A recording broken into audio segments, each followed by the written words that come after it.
অবশেষে মহাকাশ থেকে আসা সংকেতের রহস্য উন্মোচনের দাবি করেছেন যুক্তরাষ্ট্রের ম্যাসাচুসেটস ইনস্টিটিউট অব টেকনোলজির একদল বিজ্ঞানী। 2022 সালে রেডিও টেলিস্কোপের মাধ্যমে পৃথিবী থেকে প্রায় 20 কোটি আলোকবর্ষ দূরের গ্যালাক্সি থেকে আসা শক্তিশালী বিস্ফোরণের সংকেত শনাক্ত করা হয়েছিল।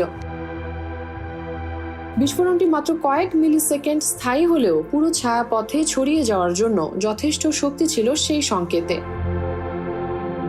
গ্যালাক্সি থেকে আসা শক্তিশালী বিস্ফোরণের সংকেতের বেশ কিছু রহস্য নতুন করে উন্মোচনের দাবি করেছেন এমআইটির বিজ্ঞানীরা। তাদের দাবি, এই ধরনের সংকেত দ্রুত রেডিও বিস্ফোরণ বা এফআরবি নামে পরিচিত। ঘূর্ণনশীল নিউট্রন নক্ষত্রের খুব কাছাকাছি কোনো ছোট এলাকা থেকে উদ্ভূত হয়েছে সেই সংকেত।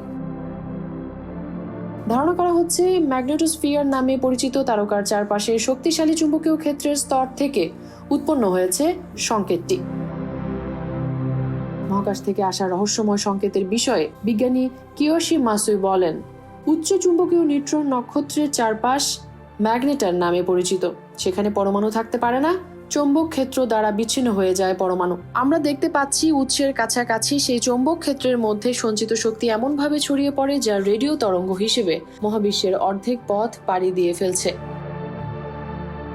আমাদের সূর্যের আকারের প্রায় 7 থেকে 19 গুণ ভরের একটি তারা সুপারনোভাতে বিস্ফোরিত হলে সাধারণত নিউট্রন তারা তৈরি হয়। পৃথিবীর নিজস্ব গ্যালাক্সি থেকে 800 কোটি আলোকবর্ষ দূরে ঘটা তীব্র বিস্ফোরণও শনাক্ত করেছেন বিজ্ঞানীরা। মেহরুন বিনতে ফেরদৌস, 7 রং নিউজ।